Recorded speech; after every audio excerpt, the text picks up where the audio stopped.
ছেলে মেয়ে আমার ছাত্র আমাকে চেনে, ছাত্রছাত্রী।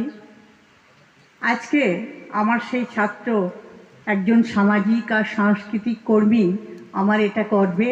প্রতি বছর বলে আসতে পারি না, এবছর এসে আমি নিজেই ধন্য হয়েছি। একটি কবিতা পড়ব বলে ঠিক করেছিলাম, কিন্তু এখন আর সেই শ্রোতা নেই বলে আমি কবিতা পড়ছি না। সেই কবিতাটার যেটা সেটা হলো, আমি যেহেতু একজন শিক্ষিকা, অন্যায় করলে শাস্তি চায়। সারা ভারতবর্ষ যে কথা বলছে আজ, অন্যায় যারা করেছে সেই অন্যায়কারীদের শাস্তি দিতে হবে। আমার দেশ ভারত মহান এবং আমরা সব ধর্ম বর্ণ সম্প্রদায়ের মানুষ এর মোকাবিলা করতে চাই।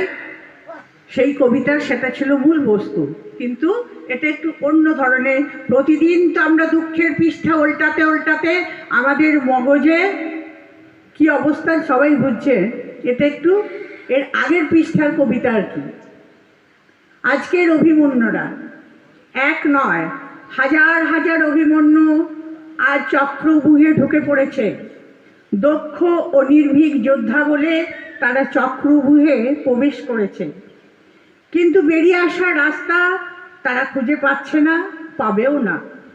তাদের পেটে খিদের আগুন, প্রকৃত যোদ্ধা হয়েও অকর্মণ্য তকমা।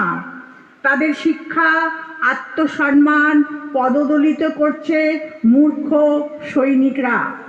মহাভারতের পর্ব শেষ হওয়ার আগে একচোট হেসে নিচ্ছেন করিতকর্ম দ্রোণাচার্য। সবাইকে অনেক অনেক অভিনন্দন।